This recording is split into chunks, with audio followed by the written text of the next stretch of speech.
Welcome, everybody. This is Frank Analysis. I'm your host, Franco, joined today by my friends, Dak Rouleau, host of his own channel, Dak Rouleau, Christy Doff, Free Assange activist, and you can also find her on Dak Rouleau's channel. She is also on overwritten.org with Dak Rouleau. I also have Reed Coverdale, host of The Naturalist Capitalist, and Jeff Melton, host of The Bitter Pill. How are all you guys doing today? Doing great. How are you? What is stupendous? Great. I mean, what else can we say? Like, we're alive after all this craziness that's going on. The election was a big here. That was chaotic, but it wasn't as chaotic as I thought it was going to be. I thought there was going to be a lot more riots, or maybe it's yet to come. What are your thoughts? What did you guys think of the results of the election?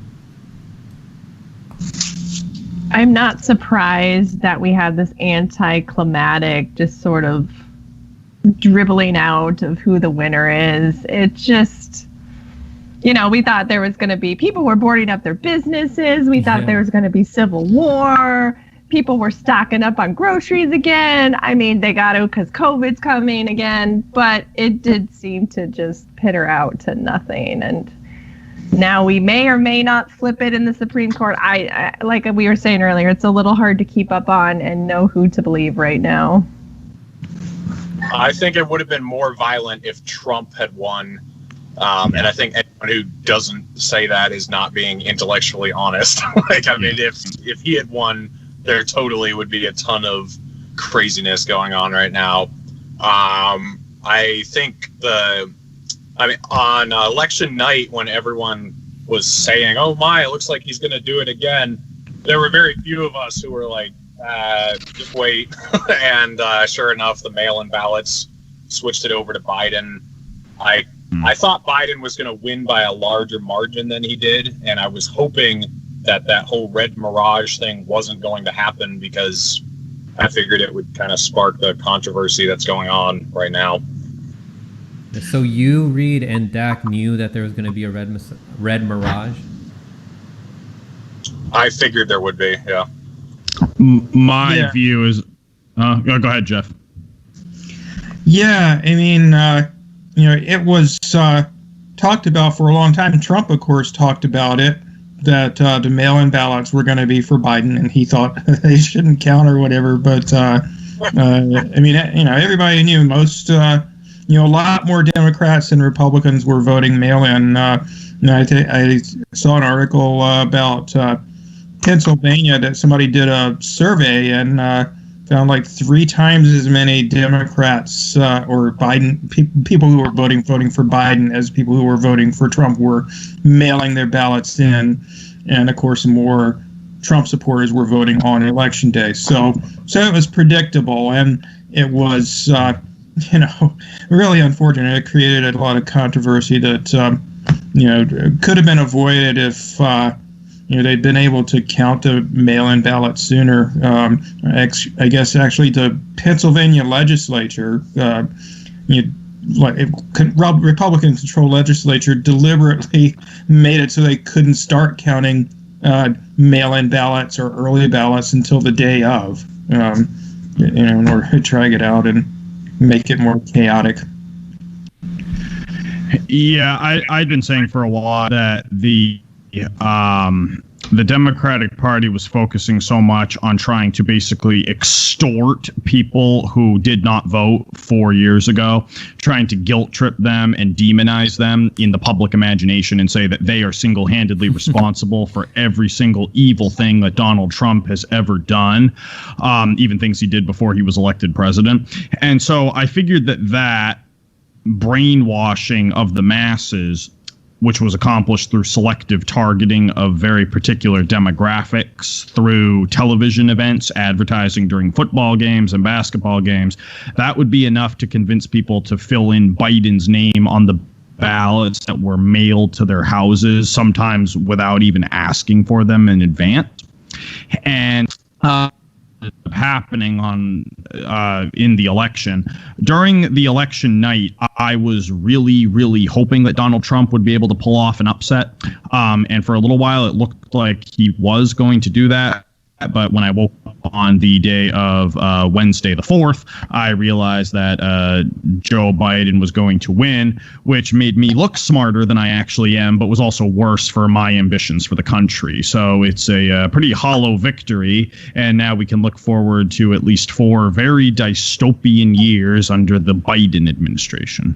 Do you guys buy the mainstream media hype that, oh, Trump is trying to install a coup, like he's trying to have a coup, and he's not gonna want to get rid of, he's not gonna want to step down?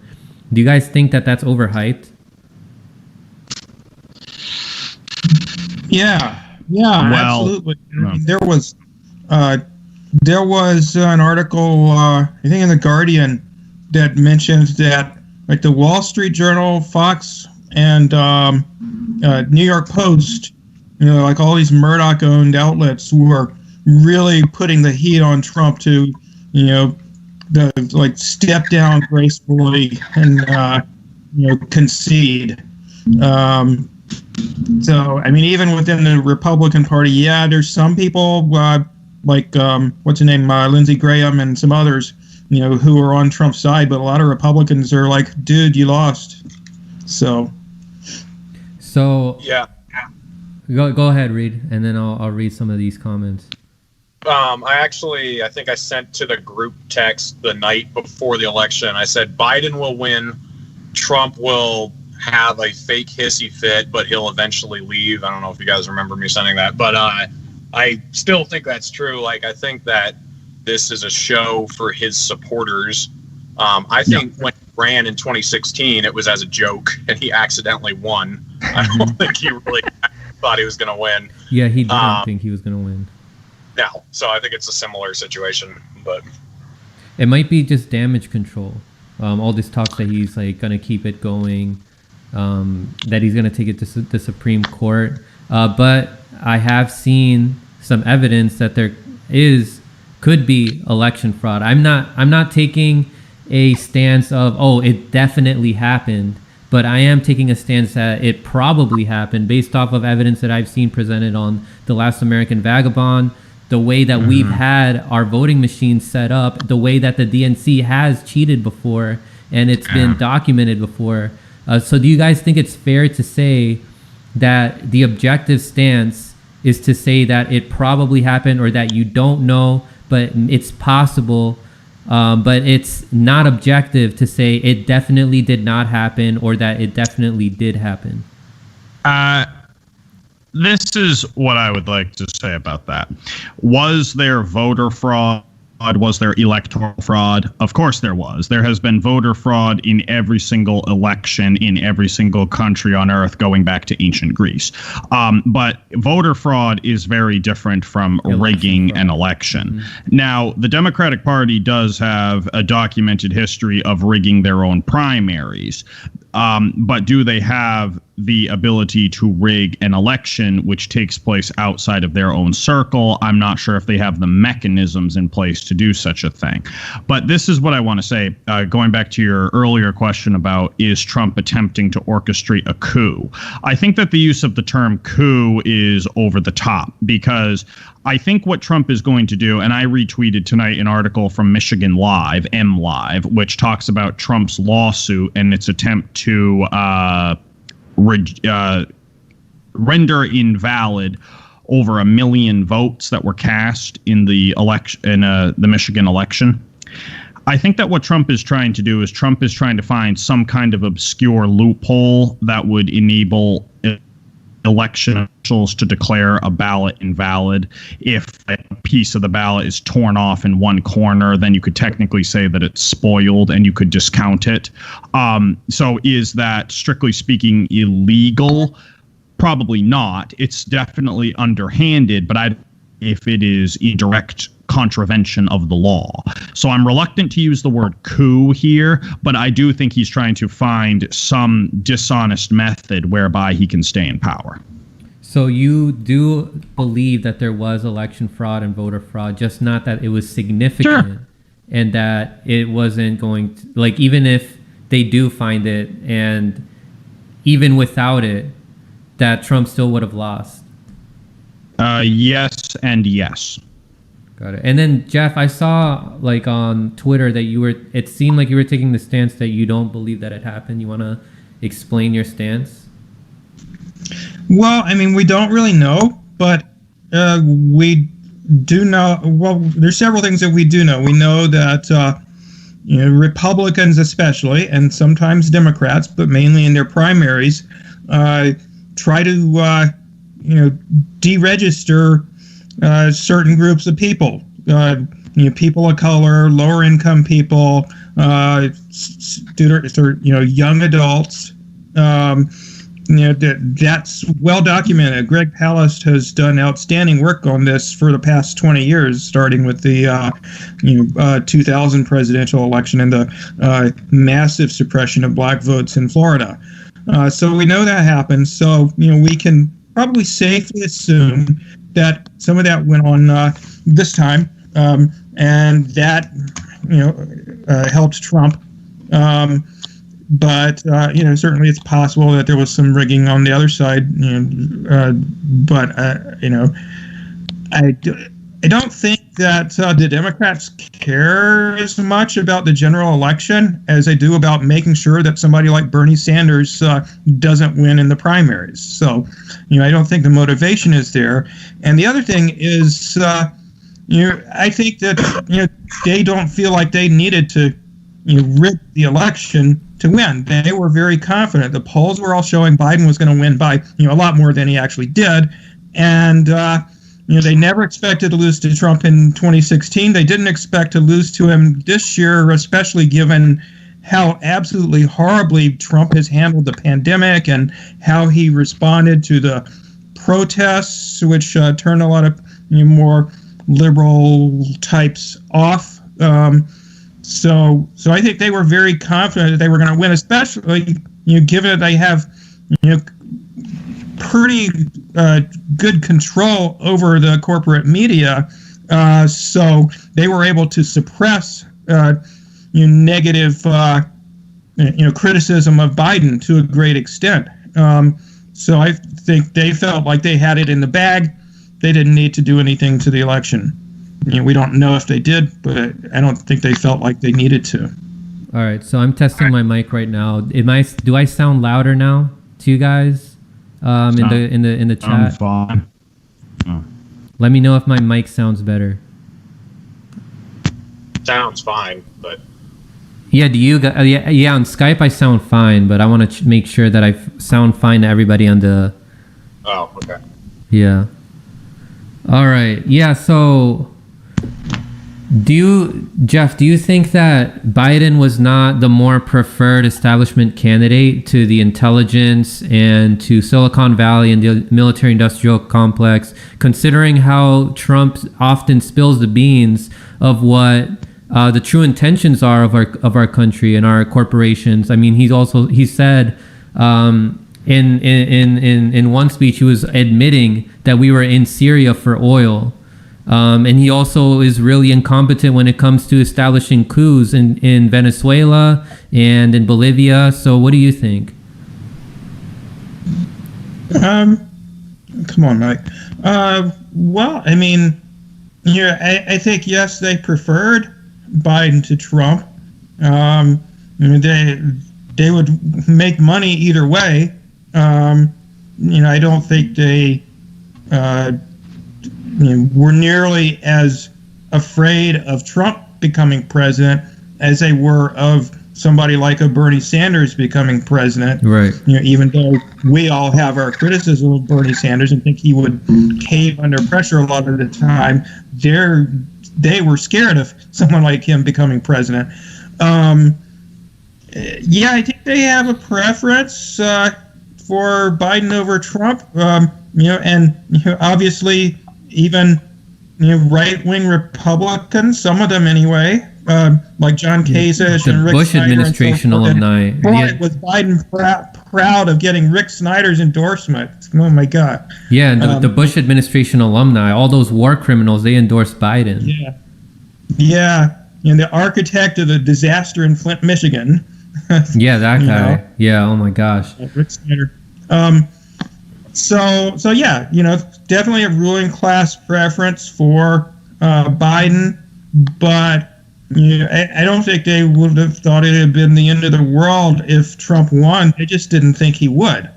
I mean, the polls had Biden up consistently anywhere from 5 to 10 or more percent the whole time. So it was actually a big surprise that he didn't win by more than the 3.5% that he did. Yeah, well, the polls showed that Hillary Clinton was going to win in a landslide in 2016. No, not a landslide. In 2016, 3%. They said that she had a 99% chance of winning. So maybe the polls were off this time too. I'm just speculating here. I'm not saying like that Trump had this in the bag, but I mean, I think it's still possible that the election could have been stolen from him.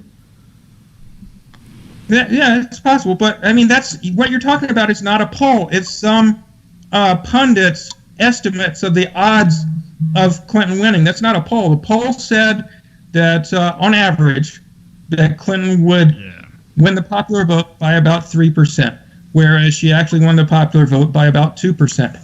The polls wrongly predicted the outcome in some of the battleground states, which is understandable given that they have a margin of error of like 3% or whatever, so they could be wrong if the outcome's close. But the polls were not as far off in 2016 as they were this year. All right, so I want to get Christy's perspective and then read.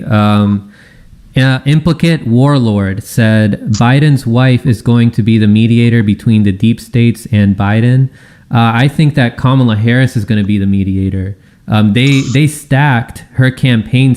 Her campaign staff was filled with former Hillary Clinton campaign staffers.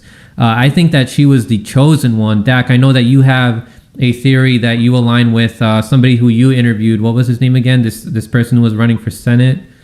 Oh, Daniel Burke. Yeah, that the primary run for the Democrats was really like to see who's going to be his vice president.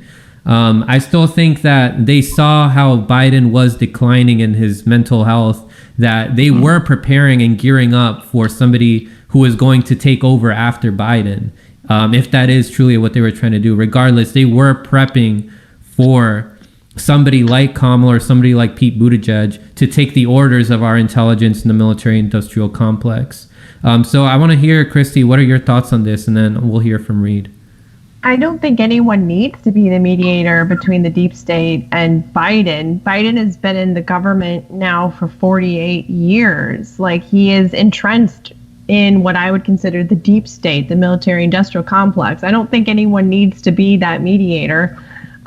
His wife may or may not have deeper connections with her family and what she's done. I don't know. I don't know that much about Joe Biden, actually. But I just think it's really bizarre that we want to look at Joe Biden as some sort of like a fresh voice, and he's going to bring change, and things are going to be great now. And when you see the neo-lib perspective of like, oh, thank God Trump's out of there, everything's great, racism's over, like kids are going to be out of cages, and it's just like, what?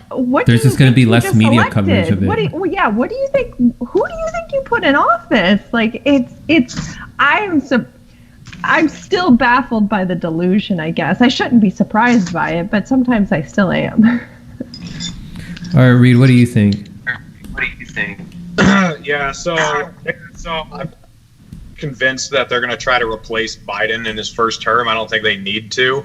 And I think Biden did better than Kamala Harris would have done against Donald Trump. I think Donald Trump might have beat Kamala Harris because people hate Kamala Harris kind of like they hate Hillary.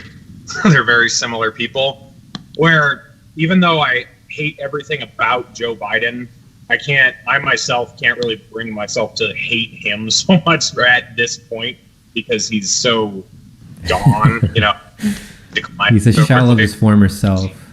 Yeah, so it's just kind of, I don't know. It's a different feeling toward him. I don't think they need anyone because he'll just be a puppet. But I don't think that, I think that Kamala Harris will be the de facto Democratic nominee in 2024, and people already talking about trying to primary her, are kind of hilarious. I don't think that that's going to happen. It's not. I also think that Joe Biden and Kamala Harris aren't as stupid as people think. Some people are saying that domestically they're going to be more conservative than like George W. Bush. I think they're smarter than that. I think they'll throw a couple bones in some areas to try to appease the progressive base. Nothing major, but they'll throw a couple things in there. I think that progressives are doing themselves a disservice by framing Joe Biden as a conservative, because he's not a conservative. He's a neoliberal, which is a very different thing. And so people aren't going to take him seriously when they see him going after certain environmental regulations and raising taxes, things like that, because those are not conservative ideals. So I think they're kind of doing themselves a disservice there. But we'll see. I don't know what he'll actually do while he's in there. So I sent you guys an article written by Whitney Webb on her website, Unlimited Hangout, talking about how a lot of these machines are owned by multinationals who preferred Biden over Trump and who donated more money to Joe Biden. We've also have a history of like election rigging by voting machines, discrepancies, and like changing the algorithms. This isn't anything new.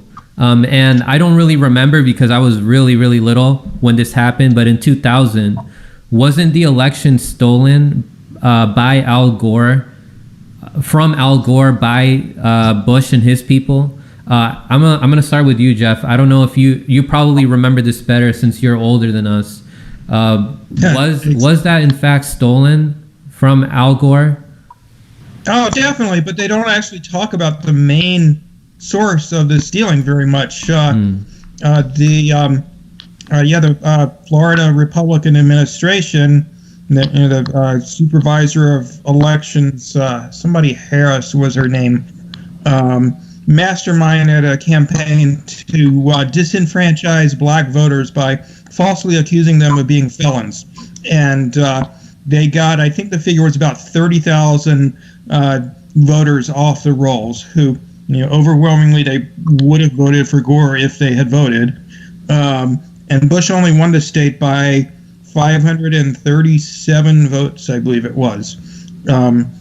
One less than the number of electoral votes, coincidentally, which is why Joy Reid was confused about where the name of the website 538 came from. But anyway, getting back to that. And then, there were a number of things. There were some weird ballots in Palm Beach County where you couldn't tell what candidate was lined up with what bubble, or it was hard to tell. And so a lot of Jews voted for the anti-Semitic Patrick Buchanan. It's pretty hilarious and cost Al Gore a few thousand votes. That is the kind of thing that I was referring to when I talked about Trump exploiting quote-unquote legal means in order to overturn ballots in other states. But for a little bit of information about George W. Bush and the election of 2000, a good source is actually none other than Fahrenheit 9/11. I know that Michael Moore sucks these days, but there was a time where he actually had a bit of a spine. And he points out at the beginning of the film that Fox News was the only major channel that called the state of Florida for Bush on election night 20 years ago. And he explains that, quote, the man in charge of the decision desk at Fox News that night who called it for Bush was none other than Bush's first cousin, John Ellis. And, of course, Bush's brother was governor of the state of Florida, and his campaign chairwoman was also in charge of counting the votes in Florida, and Michael Moore accused her of hiring a company to knock voters off the rolls who were unlikely to vote for Bush, those voters being, of course, black. So these were some considerations. But I just wanted to touch on the previous topic just for a second. Joe Biden has been in office for 48 years. If his political career was a human female, she would be in the midst of menopause. That's how long Joe Biden has been in office. Now, as for Kamala Harris, we're talking about, is she intelligent? Is Joe Biden intelligent? I think that Joe Biden used to have some intelligence. I think that Kamala Harris really is as stupid as she appears to be. If you've listened to her long-form interviews with CNN, it is very clear that she is just way in over her head. She talks about books she hasn't read. She pretends to have read those books.